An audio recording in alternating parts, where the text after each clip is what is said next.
A little background information about me, Rob Warfield, is probably necessary to understand the rest of this story. Until I was about 14 years old, I was a juvenile delinquent. I constantly got into fights because I was tough, bullied many other kids, stole from stores and locales, and once stole a car with some older friends for several hours. At the age of 14, I was placed in foster care because my parents could no longer handle me. I know that many children have terrible experiences in foster care. Fortunately, that wasn't the case for me. My adoptive parents were big, tough business people. I needed to stick to the line. My adopted father played lacrosse in college, and one of my adopted brothers, a year older than me, also played lacrosse. Working odd jobs allowed me to save enough money for a lacrosse stick. My adoptive parents pushed for me to join the lacrosse league, and I trained constantly with my brother and father. It turned out that I had grown to almost the ideal size for a lacrosse forward. Since I turned 18, I have stood exactly 6'1", 2, 5 barefoot, and 196 pounds, 89 kilo, naked. Long story short, by the time I was 18 and a high school senior, I was good enough to get a scholarship to a Big Ten school. I started 3 years second to senior as an offensive lineman in college, earned a degree in electrical engineering in 4 years, and received a number of lucrative job offers when I graduated. I met my wife Jasmine, a marketing major at ACC, shortly after I graduated. We got married when we were both 24 and enjoyed life as a highly mobile couple. My wife Jasmine and I met Evelyn Simmons and her husband Brett when we moved to North Carolina when we were both 26 years old in search of better jobs. Evelyn and Brett are 3 or 4 years older than Jasmine and I, and they were the most beautiful couple we had ever seen. Women's appearance is often exaggerated in stories, but this was not the case with Evelyn. I truly believe that at the time I met her, since she was 18, Evelyn had never been in a room in her life where she wasn't both the most beautiful and sultry woman. I don't know much about men's looks, but judging by the women's reactions, Brett was pretty much in the same class as Evelyn as far as looks were concerned. Although I liked Evelyn, I admit that she was a little prim at first, but she was clearly also kind and sensitive. Surprisingly, she was almost shy. Considering her appearance and the fact that she was really smart, shyness was an unexpected quality. Along with Brett and Evelyn, we met socially with a number of other couples around our age in the Research Triangle area of North Carolina. Among them were Cindy and Dale, Sue and Rick, and Mandy and Carl. However, after we lived in North Carolina for a few months, Jasmine and our other friends seemed to change. They seemed to look down on Evelyn. I had a hard time understanding why until I realized it was jealousy when I overheard a conversation in my kitchen between Jasmine and 2 of her friends. I was working on a project outside the kitchen area of our home, and since it was a nice spring day, the windows were open. God, Jazz. Jazz is my wife's nickname given by her friends, although I never called her that. That bitch Evelyn really freezes me. You see my husband Dale drooling every time he's around her? Cindy growled. She's the sexiest bitch around and always seems to be strutting her stuff, Sue added. Rick and I had our biggest fight over her after he was even more obvious than Dale drooling like a lovesick bloodhound. Rob isn't that obvious, Jasmine chimed in, but like the rest of the troglodytes we're married to, I'm sure he stares at her from behind his ever-present aviator sunglasses whenever he's around that bitch. I'd love to knock her down, Cindy giggled while Sue chimed in, joining in on Cindy's fun. Tearing Evelyn off her pedestal and calling her all sorts of names that were both wrong and inappropriate continued for at least another 5 minutes before I got tired of it. I loudly announced my presence by bursting through the side door and into the kitchen, finally ending the slander party for now. Oh, hi, Sue. Hi, Cindy. I smiled, pretending that I had just arrived. What's happened? Just a little girl talking? Jasmine smiled back, graciously allowing her to kiss her on the cheek. I chatted with them for a bit, drank a bottle of iced tea, and then announced that I was going to do some odd jobs right outside the kitchen window. Soon after, Sue and Cindy left, so the put Evelyn down party was over. The way these 3 were talking really pissed me off. This was especially hurtful because both Sue and Cindy had undoubtedly hit on me in the past. I can easily tell the difference between harassment and flirting, and this was a hit. And yet they called Evelyn, who I had no reason to think was promiscuous, a loser, a woman. I was also concerned about Jasmine's attitude. She had changed since we moved to North Carolina, or maybe the real she was coming out, because I never saw the evil, snide side of her that I had seen for the past few months. Anyway, whenever our group of friends got together, the women never ostracized Evelyn in mixed groups because of how good-looking her husband Brett was. I tried to be as nice as possible to Evelyn to compensate for those subtle ways in which women avoided her. Evelyn never dressed particularly provocatively. She just had so much natural beauty, sultriness, and poise that she couldn't hide it. We had lived in the Research Triangle area for about a year when tragedy struck. Evelyn was in a serious car accident and ended up with significant facial injuries and had to have her left leg amputated below the knee. Even after months of plastic surgery and rehabilitation, she did not look well, in part because the left side of her face was covered in scars that no plastic surgeon, no matter how skilled, could completely correct. The saddest thing was how other women reacted to her accident. Although they seemed sympathetic in front of Evelyn, behind her, they seemed almost joyful. The way Evelyn was treated was not my only complaint. Jasmine had definitely changed, and by the time we had been living in North Carolina for about 18 months, I liked Brett, Rick, Dale, and Carl less and less every time I interacted with them. They all played football at small colleges, Division III, and somehow thought it was better than me playing lacrosse at a Big Ten school. I never tried to explain to them how naive it was. Athletes from the Power 5 conference, which includes the Big Ten, are typically in a much different class than Division III athletes. Jasmine seemed less affectionate than when we got married, much more snide and more concerned with material things. I talked to her about these changes, but she either explained that her ideas were just maturing, or that I was making them up, or that I was becoming more sensitive. As for the guys in our group, I only interacted with them when we had social events with our wives. I joined a recreational softball league, started taking tennis lessons, and made a different group of male friends who were easier to get along with. The first significant event occurred about 3 months after Evelyn's accident. I visited her in the hospital several times, helped her connect with an excellent rehabilitation center, and she was fitted with a prosthetic lower leg. I was jogging in a local park when I passed a secluded grove containing a couple of benches and heard what I thought was sobbing. I paused my run, wondering if anyone was in trouble, and entered the grove. Evelyn sat on the bench and cried. I walked up to Evelyn, sat down next to her, and touched her hand before she even realized it was me. She flinched when I touched her hand, but when she saw that it was me, she buried her head in my shoulder and continued to cry. I hugged her and just let her cry for a few more minutes. After a few minutes, Evelyn had regained most of her composure, looked at me, wiped away her tears, and said, "I'm sorry you had to see my self-pity party, Rob. I understand you've been through a lot, Evelyn. If what happened to you happened to me, it would take me a long time to come to terms with it. I think I shouldn't be so superficial and worry about how my appearance has changed or that I can't exercise like I used to or wear clothes that show off my legs, which I used to vainly enjoy," she answered, smiling faintly. "You're not shallow, but you seem resigned. You don't have to humble yourself. You can have the same good life as before, not with that terrible scar on her face," Evelyn snorted, turning her left side to me, "or with that artificial leg." She continued to bang on her left shin, which created a metallic sound. "That's where you're wrong, Evelyn," I continued. "You may not be in the 100th percentile in appearance like you used to be, but you're still not below the 98th. People with even greater needs for prosthetics than you are able to perform physical tasks just as well as ordinary people." Evelyn looked puzzled. "Why do you say that when you know damn well it's not true?" I looked disgusting. "At least Brett seems to think so." I chuckled. She hit me on the hand and swore, "Not funny."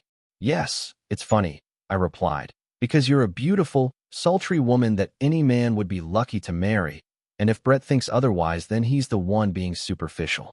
After a long pause, she remarked, "You must be blind." "No, in fact, I see very well. I'm lucky with my eyesight.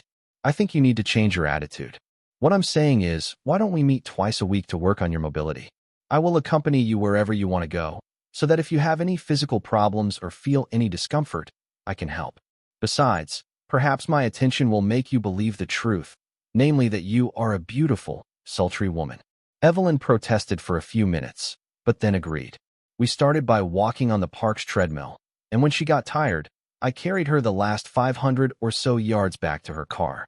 We agreed to meet twice a week for an hour or so to work on her mobility, And after a while I noticed she was putting on makeup again in an attempt to minimize the scarring on the left side of her face.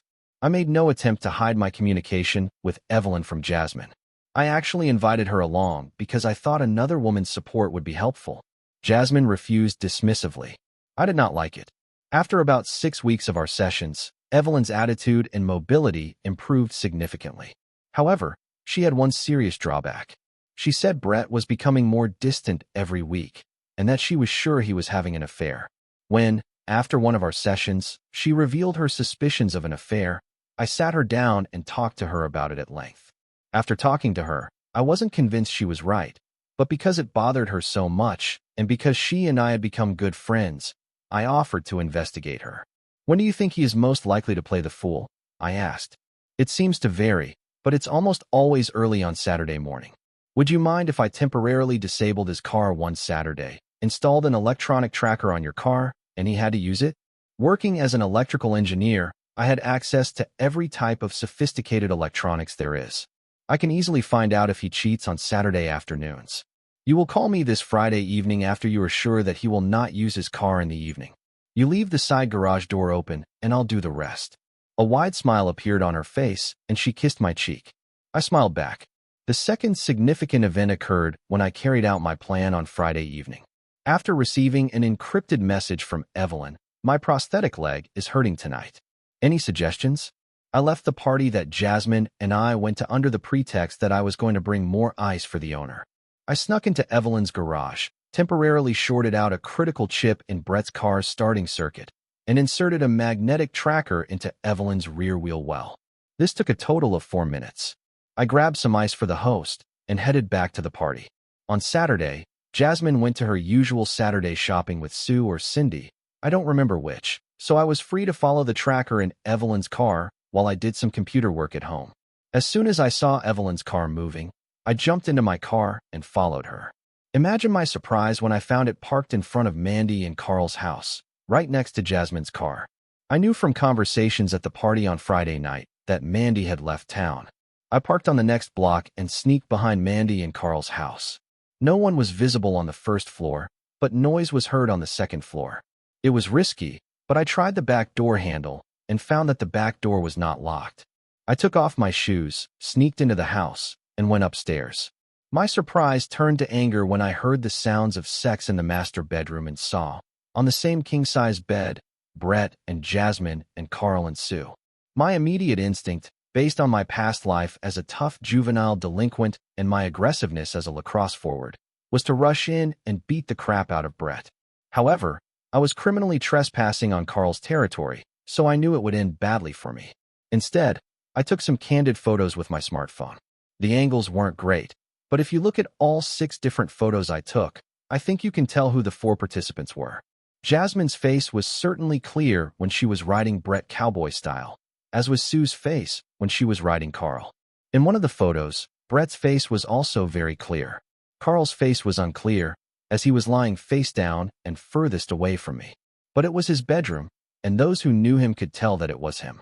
After taking and quickly looking at the photos, I snuck back downstairs, put my boots back on, and left. I had no doubt that the scammers would switch partners after the first round. Just because I needed to do something, I deflated the 2 rear tires of Jasmine's car, then drove to Evelyn's house. I don't think I've ever been so angry in my life. I've only been able to manage my emotions because, over the past few months, I have developed other emotions that I have never felt so strongly before. I called Evelyn on the way to her house, told her I wanted to talk, and asked her to get some drinks, which she might need given what I was about to say. I only needed a short conversation with Evelyn. At first, she cried and said something like, "I know that now I'm ugly and disabled," but I stopped her. "You don't deserve to be treated like this. Brett and Jasmine are assholes, as are Carl and Sue. I have a plan. Can we meet early next week after I have cleared up some details?" "Okay," she answered, wiping away tears. "You need to be as good an actress as you can be for the next week or so to keep Breed in the dark. You can do it?" Whipping away the last tear and putting on a defiant expression on her face, Evelyn replied, "Yes, I can. I'll fix Brett's car and then start developing my plan. I'll write to you about the meeting, probably on Tuesday or Wednesday." "Thank you, Rob," Evelyn said with a half smile and kissed me on the cheek. I started my new life by grabbing Evelyn and planting the hottest kiss I've ever given anyone in my life on her lips, hugging her tightly. She not only did not resist, but also responded to my passion with special zeal. When I pulled away, I smiled at her, went into the garage and removed the short circuit from the jumper circuit on Brett's car, and then drove home. I was proud of myself for not acting too differently around Jasmine over the next few days. The only thing is I didn't initiate sex. Jasmine was surprised when she tried to start it, but I asked for time off, and she accepted my lame excuse because I had never lied to her before. I was busy for the next few days. I met Evelyn on Wednesday afternoon at a cafe in the building next to her workplace. I wasn't sure she would completely agree, but with minor modifications, she agreed to everything I suggested. We parted with such a passionate kiss, which neither of us had ever had in our lives. And when I left, there was a smile on her face and a warm glow emanated from her heart. My plan was to be fully implemented within 3 weeks after I met Evelyn that Wednesday in the cafe. In the meantime, we continued our sessions twice a week, each time saying goodbye with a kiss rather than just a hug as in the first few weeks. I actually had to have sex with Jasmine so she wouldn't suspect anything, but I just fucked her like the fallen woman she was, and she seemed satisfied. Everything was going smoothly until a week before the final deadline. I couldn't stand it and put a fly in the ointment. The third significant event occurred on a Saturday evening, a week before my plan was to be fully implemented. It was a barbecue at Sue and Rick's house, where all the usual suspects were present. I was happy that this might be the last time I saw any of the male assholes in our group. While the women were doing something else, the guys, with the exception of me, since I didn't drink alcohol, were each on their 6th or 7th beer and trading lies in the backyard. To my shock, although in hindsight I shouldn't have been surprised given Brett's demonstrated disrespect for Evelyn, Brett made a disparaging comment about Evelyn that included a reference to both her ugly scar and her metal leg. I couldn't contain my anger. "Why are you a fucking asshole?" I growled. "How dare you talk about your wife like that?" I added a few more expletives, some of which implied that he had an unusual relationship with his mother. Stunned, Brett, to my delight, did something really stupid. I think his reaction was due to the 7 beers, his naivety that playing football at a Division III school somehow made him stronger than me playing lacrosse in a Power 5 conference, than the fact that there were other guys, and his goofy character in general. As he approached me with clenched fists, he growled, "I'll tell my bitch wife whatever I want, and I'll ruin and disfigure your face too." When his face was 18 inches from mine, I headbutted him in the nose, breaking it, and knocked him to the ground, where he lay groaning and gasping. Then my joy grew even greater when Carl, apparently fueled by the same stupidity that had foolishly spurred Brett on, took a swing at me. I grabbed Carl's right fist with my left hand, stopping his drunken punch in the air. With the same motion, I kicked his left knee with my right foot, and, as he fell to the ground, I stepped over his right arm and broke it. Dale looked like he wanted to do something, but I pointed at him and growled, "Do not even think about it." Rick leaned over the moaning and squirming Brett and asked, "Why did you do that?" "Don't worry too much.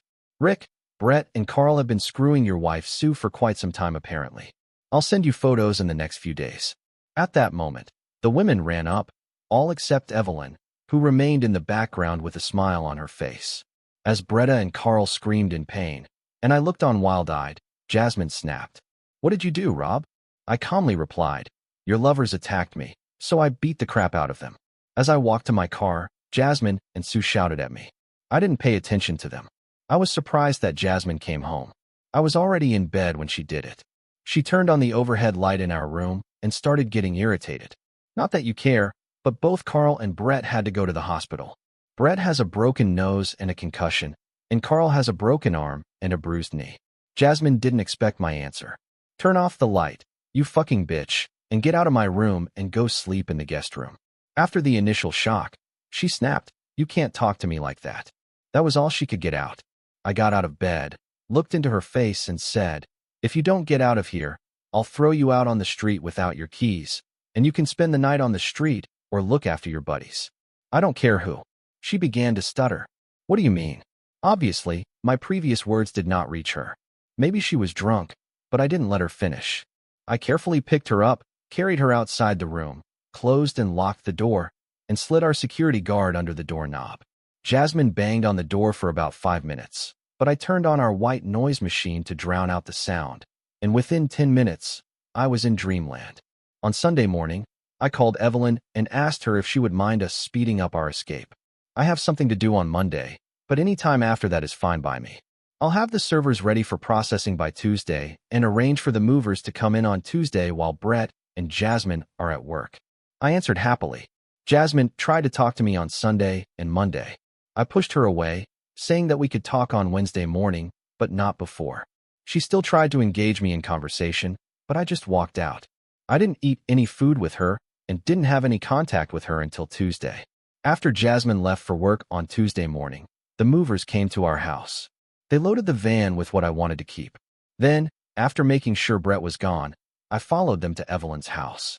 There, we loaded all the things she wanted to take from her house. As the movers were finishing up, the guy assigned to take Evelyn's car to Austin, Texas, showed up, and we gave him her keys and instructions. Once the movers and driver were taken care of, I called and told them to service Brett and Jasmine at their offices. At the same time, I sent cheating photos from my phone to Rick, Mandy, Brett, and Jasmine. Then, Evelyn and I kissed passionately and got into my car. We had barely left the Research Triangle area when Evelyn grinned. I can't believe I'm starting a new life, with a new job, in a new city, with a guy I've never even had sex with. This last problem will be resolved when we stop in the Atlanta area this evening. You know damn well it's going to be amazing because I love and respect you and you love me, I grinned. Evelyn laughed, kissed me on the cheek, and then started chatting about our new life and temporary housing in Austin, near our new job, until we could find a house we liked. I learned several things that night. I can't say it was a surprise, but I was certainly glad to receive the confirmation. 1. Evelyn's presence of a scar on her face and the absence of a leg below her left knee had nothing to do with sexual pleasure. She was the hottest, most passionate woman who completely satisfied me. 2. When you are wholeheartedly in love with someone and come out of a bad situation, sex is as emotionally satisfying as it is physical. 3. Starting a new life with Evelyn was probably the best decision I've ever made in my life, possibly after I came out of the juvenile delinquent phase of foster care. Both Brett and Jasmine tried to call us several times. We only responded to their first calls, during which we simply told them that all communications must be done through our lawyer. Apparently, Evelyn and I hired the same one. We had already split all the cash and securities we owned 50-50 with our soon-to-be ex-spouses and were prepared to either sell our houses or offer to buy them back. Rick and Mandy called us too. They asked for further clarification about the photos I sent them. I provided additional explanations as well as the name of the attorney Evelyn and I worked with. We never found out what they did with this information. 7 years after we moved to Austin, I consider my life with Evelyn to be perfect. She now has 3 different prosthetics for 3 different situations, including one that allows her to easily jog while we push our 2 kids in strollers. At first, she was embarrassed to appear in public in anything other than long pants, but I convinced her that even with a prosthetic, her legs were amazing. And now she wears shorts or skirts without a second thought. We declare our love to each other every day, and this is absolutely serious. We don't know what Brett and Jasmine are doing. We don't care about that at all. Subscribe to our channel so that your second chaff doesn't cheat on you, and go ahead and listen to the next story, because this story is nothing compared to the next one. If you're under 18, don't even think about listening to the next one.